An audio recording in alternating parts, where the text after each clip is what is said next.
What's up, Bears fans? Welcome back to the Bear Review. Today we're diving deep into my latest mock draft for the Chicago Bears. Of course, this will be the final mock draft before the legal tampering period starts on Monday. We've already had a busy offseason with some big moves, but it's time to reload through the draft to build a team that can compete for years to come. So let's get right into it. Starting off with the 10th overall pick, I have the Bears selecting James Pierce Jr., the explosive edge rusher with Tennessee. In his final season, Pierce recorded 38 tackles, 13 tackles for a loss, and 7.5 sacks. Over his 3-year career, he amassed 19.5 sacks and 29.5 tackles for a loss. At the most recent NFL Combine, he also ran a blazing 4.47 40 time. Pierce possesses elite explosiveness off the line with a quick first step, giving him a great early advantage. He also exhibits outstanding bend and flexibility, allowing him to turn tight corners and constantly pressure quarterbacks. He's a long and athletic edge defender whose speed allows him to disrupt not only just the passing game, but the run game as well.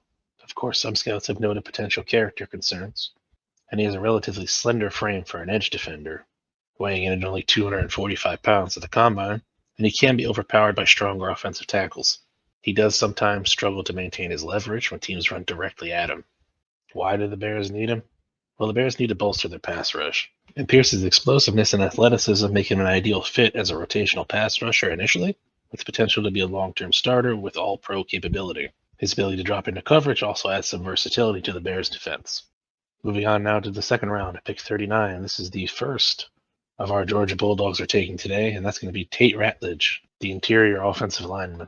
Of course, in Ratledge's final season, he earned a PFF blocking grade of 77.3 and a run blocking grade of 74.7.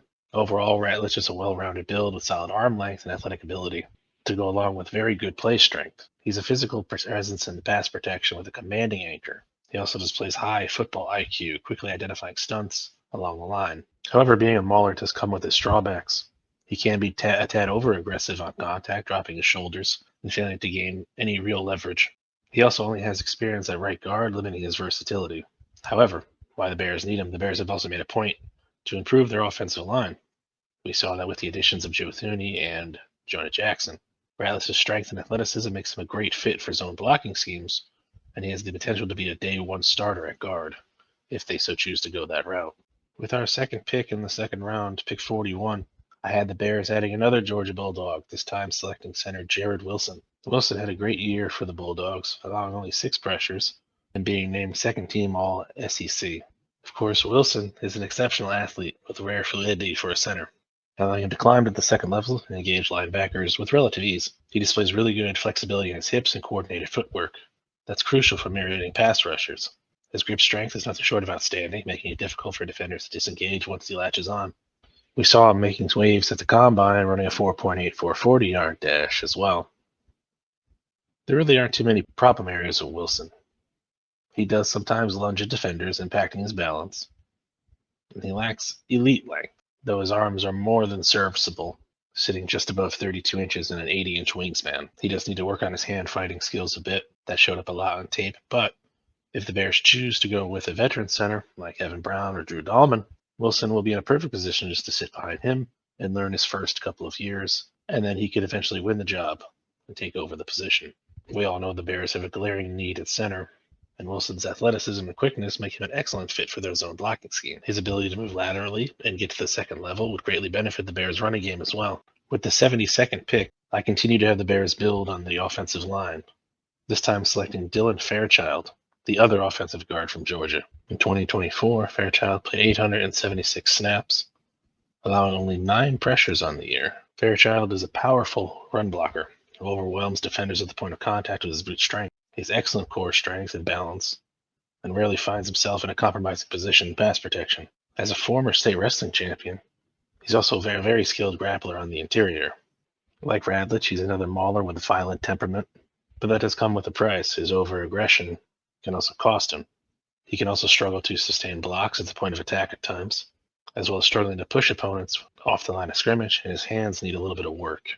Of course, Fairchild's addition provides the Bears with even more depth and power on the interior of their offensive line.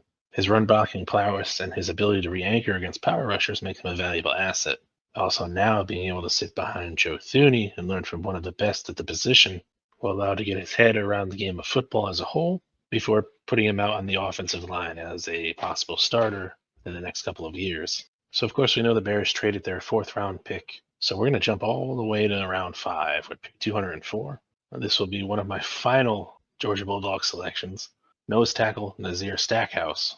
Stackhouse had a bit of a down year statistically. In 24, he only had 27 total tackles and 7 total pressures allowed. But I'm not getting him to be a pass rusher. At 327 pounds, Stackhouse is a stout run defender who can plug gaps efficiently and has the ability to anchor against the run and occupy multiple blockers. This is what I value so highly about him and why I chose him at this pick, because we all saw what happened once Andrew Billings went down in the run defense department. We need another big boy up front to really anchor the line, and I feel Stackhouse can do that. Now, Stackhouse doesn't really have the most explosive first step to threaten penetration with consistency. He does lack acceleration and the speed to make an impact on plays on the outside of the line of scrimmage. So his usage is a little bit tied to just that nose tech position. He's not going to be a sack artist, but then again, I'm not getting him for that reason. Overall, the Bears need to improve their interior defensive line.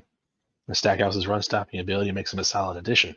His strength at the point of attack will help control the line of scrimmage, which is something the Bears sorely lacked near the end of the season last year. So now we're jumping all the way to round 7 with pick 235. I'm going back to the offensive line, but I'm not selecting anyone from Georgia. This time I'm having the Bears select John Williams, the offensive tackle from Cincinnati. Williams had a great year in 2024, playing over 800 snaps and only allowing 1 sack, 1 hit, and 6 hurries, for a total of 8 pressures allowed on the year.